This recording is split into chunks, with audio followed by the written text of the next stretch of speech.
I'm going to be discussing some different tools and going into the buzzword area that Norm avoided a bit more this morning. So we're going to look at a little bit with the cloud.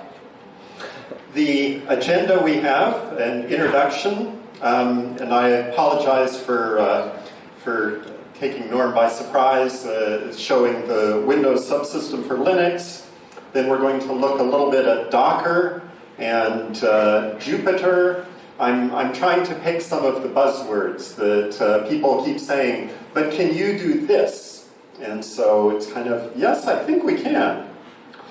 So, Windows subsystem for Linux. There is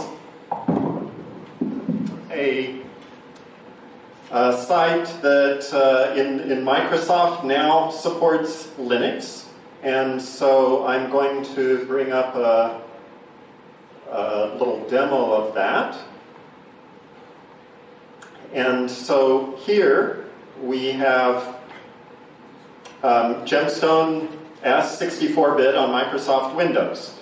What we're going to do is go to the Microsoft website. This is running a Windows 10 64-bit. Go run as administrator the PowerShell, and then enable the Windows subsystem for Linux. And once that's been done, we have to restart the computer, and then once we log back in again, Windows subsystem for Linux is there. I can go to the Microsoft Store and look for an Ubuntu install. And I'm going to pick the Ubuntu 18.04 and install it in my Windows environment. And when that gets a download of a couple hundred meg, and then there's a few steps that Windows goes through to install it, but then it just says, okay, go ahead and launch. And so when it's launched, we go ahead and assign a name and a password. And when that is ready, I'm going to do an update, apt-get, and then make a directory for GemStone, opt GemStone, and change the owner for opt GemStone to me. Then I'll create the locks and logs directories so that we have the GemStone layout. And then I will go to the GemStone website and look for the 64-bit products, take the most recent one, which is the Linux, and take that URL link, go back into my shell on the Windows desktop and do a wget of the zip file for GemStone, install GemStone, unzip it, and once it's unzipped, then we will have the product tree locally. So this is installing the GemStone application, and then I can set up a link to the product directory, export the environment variables, and set the path. And then with that, I can say set services. GemStone is going to look for 64 LDI as a port that can be used for net LDI services. Once that's been set up, I can copy the extent into my data directory and make it writable. By default, it's not writable. And then since I reset the environment, I want to log in again. There's no services running, but I can say start NetLDI, then start Stone. And now we have services running. I can then want to interact with it, and I'm going to use Jade and go to GitHub, download Jade, and take it into my Windows environment. And once I have that zip, unzip it into a local directory, then I'm going to copy it into the Windows program files, which is the place Windows expects to have these things. And then there we have Jade. I can pin it to the Start menu, and then I want to set my services in Windows, again, so that they match what is in GemStone. So GS64 LDI is 50377 for GemStone. And with that, we can then go back to the Start menu, launch Jade, and agree to use it, and log in. And so here I am running in Windows 10 with the subsystem for Linux, a GemStone environment. So yes, it is a Linux environment. We're not running GemStone in making Windows calls, but it is something where if you have a Windows 10 machine, 64-bit, and you were asking about how easy is it, there are the steps that you can go through there. So that gives us the Windows environment. The next thing we're going to look at is Docker. And we've heard Docker mentioned a few times here. And Docker is, but the steps that I just went through for the Windows subsystem for Linux, if you actually watched the video and looked at the clock as it was ticking through, the whole process did take me about half an hour. So I condensed and speeded it up for the webcast, for the screencast. So it just takes about 5 minutes to run through what we did there. But can be done following those instructions, and we have instructions for that. The thing, though, is that still did require some configuration and setup. And so what you'd really like to be able to do is not have to even do that much. So we're going to give you a Docker environment where, again, this you'll need to be in Linux or the Macintosh, and say Docker pull GS342, and then Docker run GS342. And Docker run GS342. Now GemStone is installed and running. We can look, we can see our container has, Docker will give us a list of the containers, and I have a GemStone container running. It's listening on port 50377. I can actually enter the container using an execute into it, and so now I can do a GS list. I can see the services that are running. I can launch Topaz, set the user ID, the password, and then with that I can do a login. And here, in a Linux system that has no GemStone installed, I'm up and running with a GemStone environment. But keeping in mind that it's listening on this port, I can go to any GemStone client and configure it and just log in by pointing to the appropriate port, host, and port on things. And so here I can do a perform on server to see what is the host name for the place that's running GemStone. And it's this funny Docker hash thing. I can go look at the node name. And if I take this back just a little bit, if you take a look here,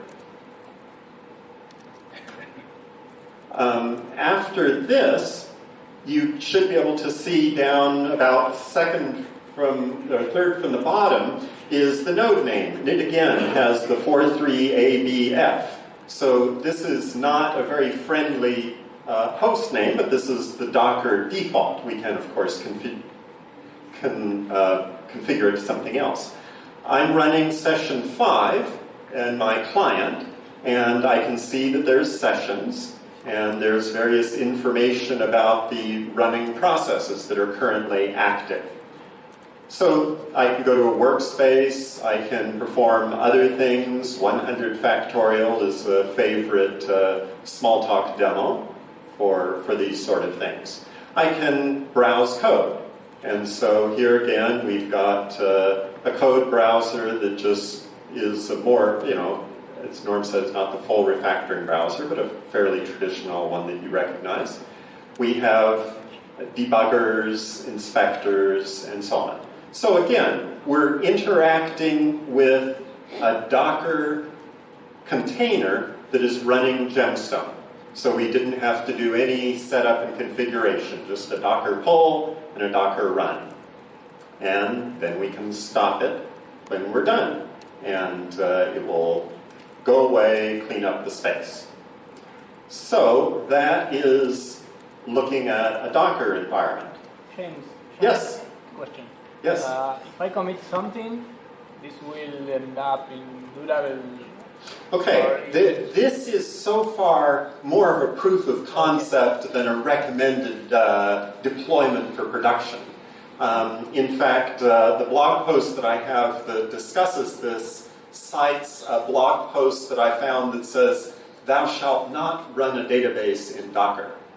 And so that's what we are.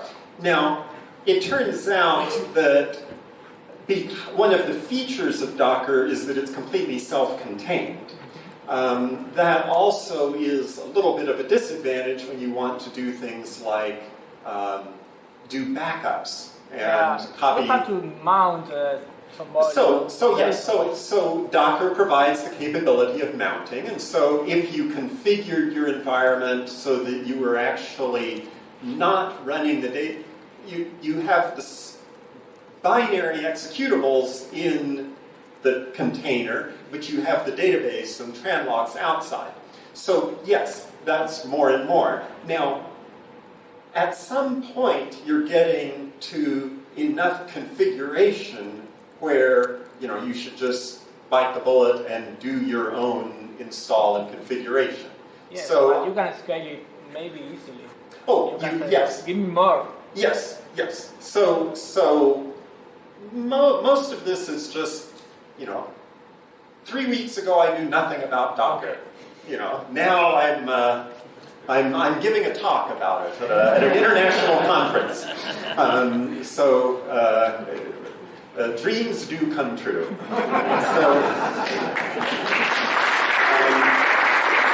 The next thing that when I'm not wearing my GemStone hat, I end up doing I'm teaching undergraduates computer programming.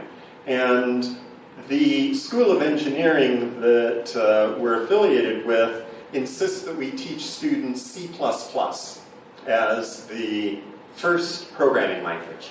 And, so I had to learn C++ as I was teaching it. But one of the things is I'm still completely convinced that Smalltalk is the best environment around. But I have learned a few things about web IDEs.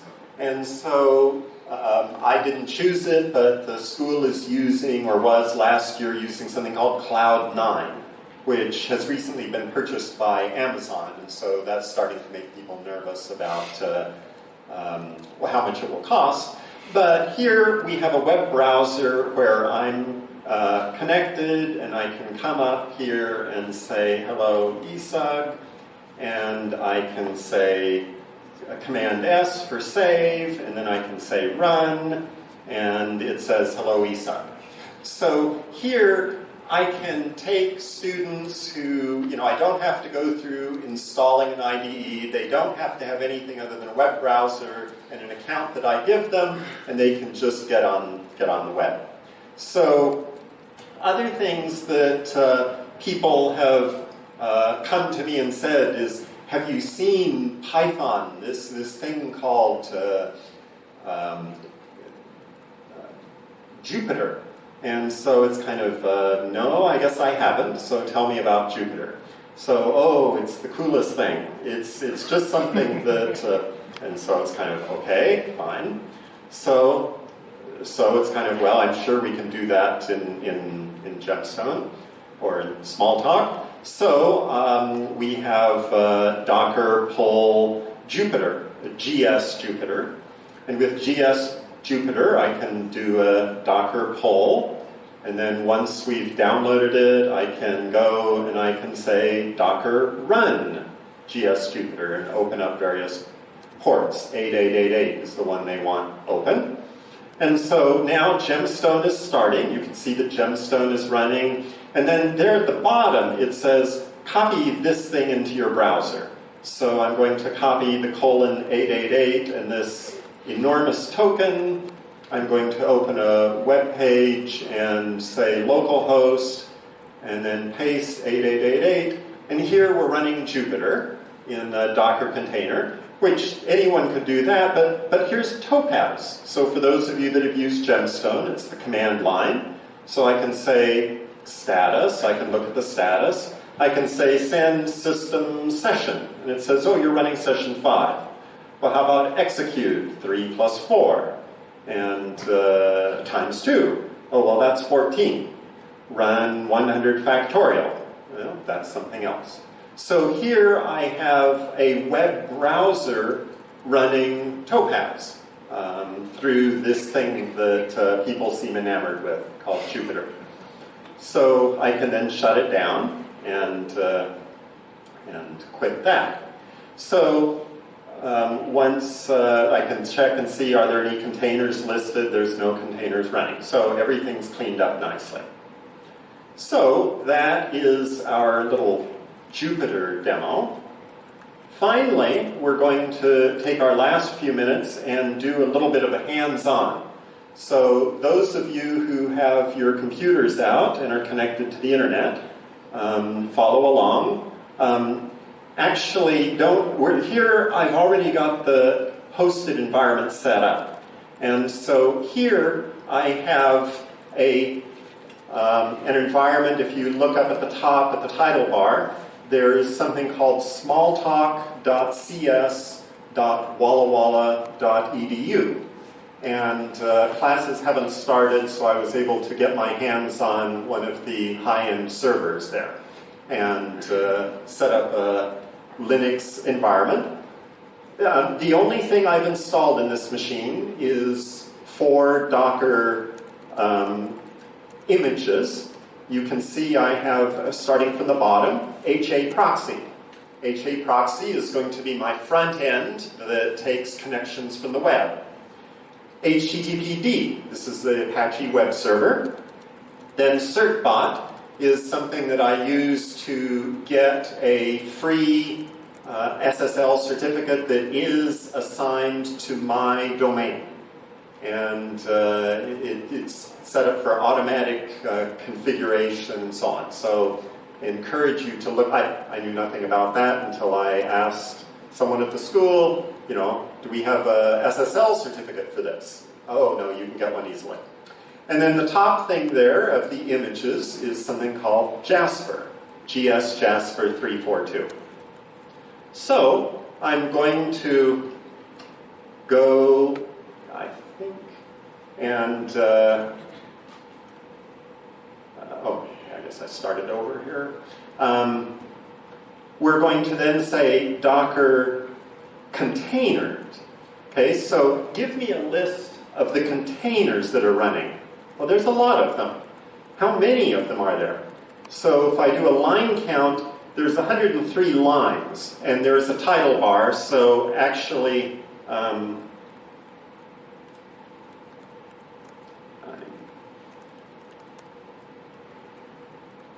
so if you take a look at the line count there, and then at the bottom, there's HTTPD and HA proxy. So I've got Apache and HA proxy running, and along with that, I have 100 GemStone Docker containers running in this. And for pushing, encouraging, and strongly encouraging this and showing that it was practical, I need to credit Martin McClure. I've been dreaming of running a GemStone hosted environment for many years, and I have kept thinking that GemStone is big and heavyweight, and I would need to run all the users in one stone. and that I would isolate them using users and passwords and that sort of thing, which is all quite doable. But Martin kept saying, no.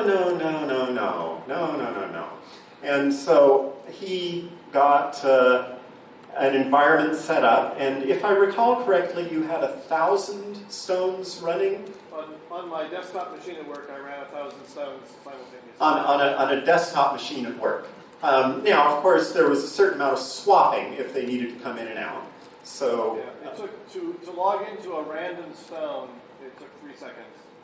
3 seconds is not bad. So anyway, so I didn't spin up 1,000 of them here, but since Martin had already proved that you could, he did it on a 24 gig of RAM machine or something. Yes, yeah, it took about twice that. So so here, again using the schools machine, I've got HA proxy, HTTPD, and 100 GemStone images running.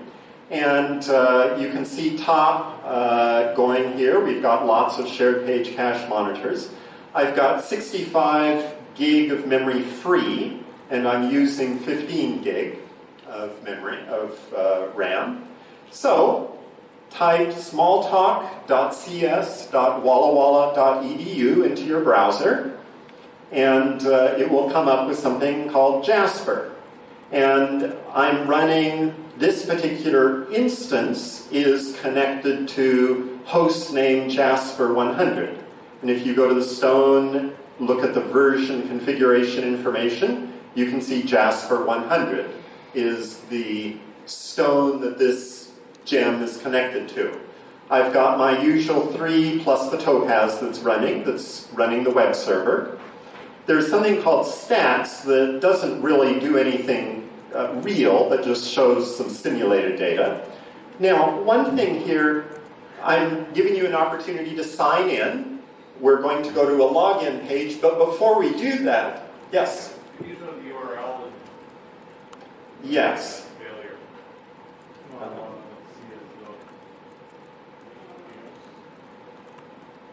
So, smalltalk.cs, computer science, .wallawalla.school.edu. Smalltalk, CS, Walla Walla, edu. Okay?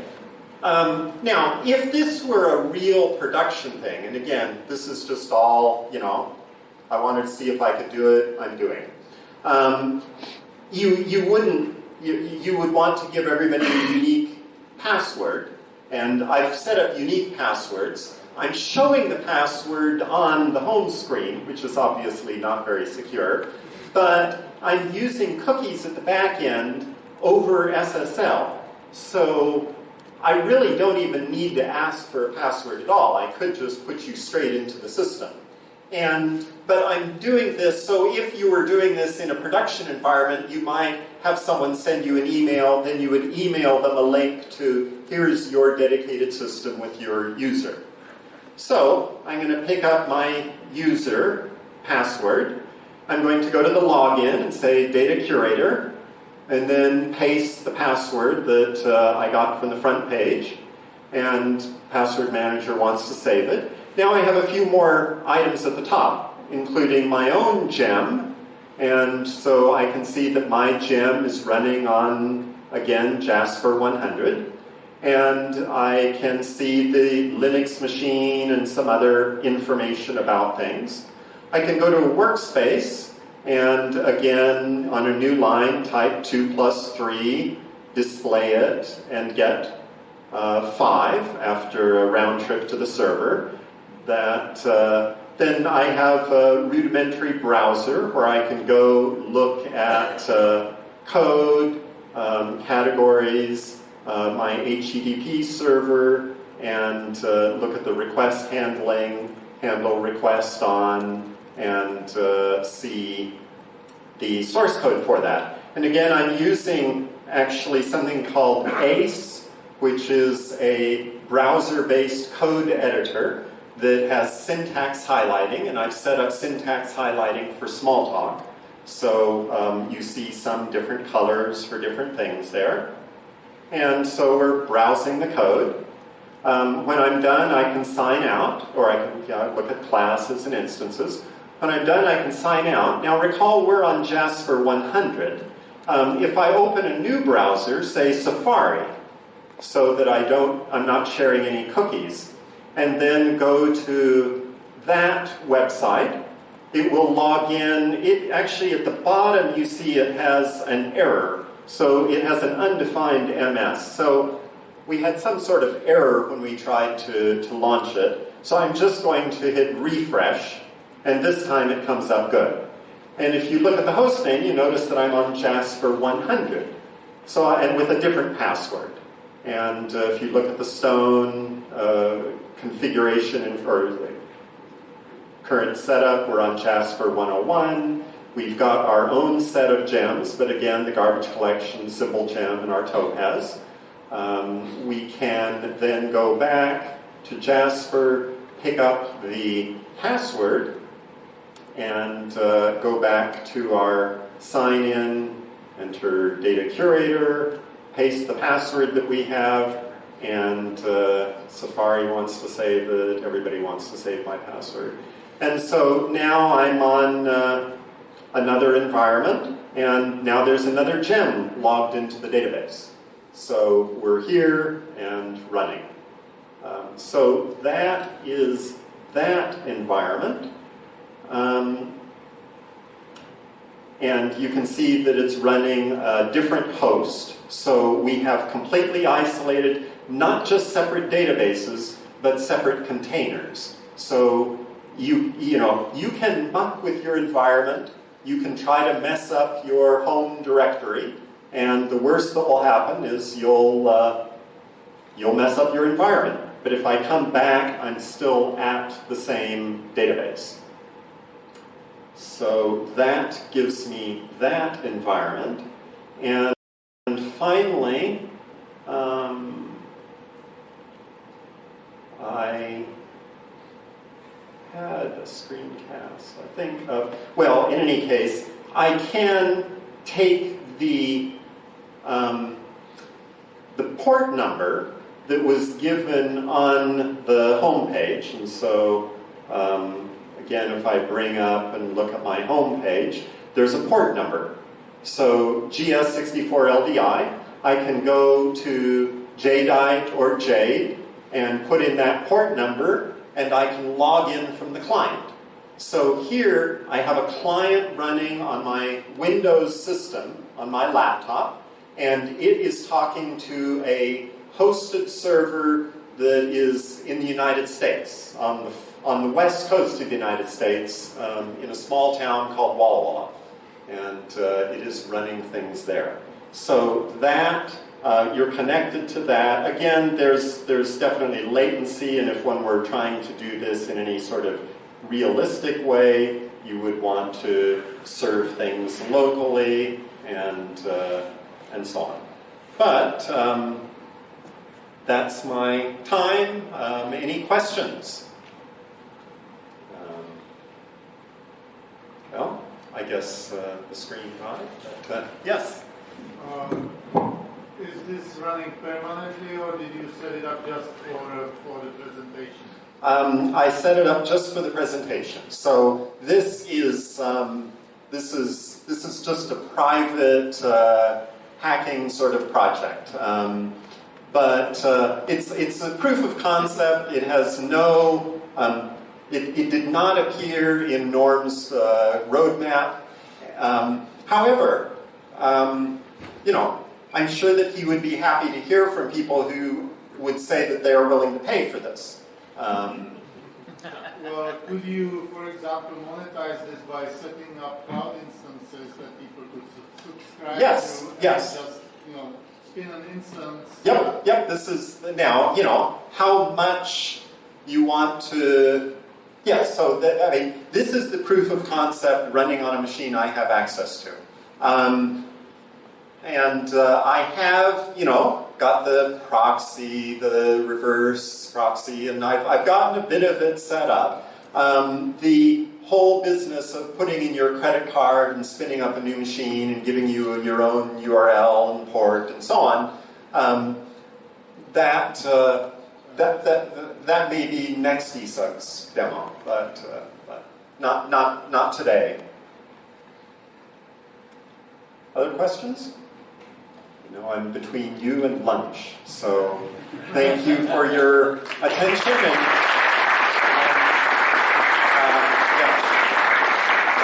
the GemStone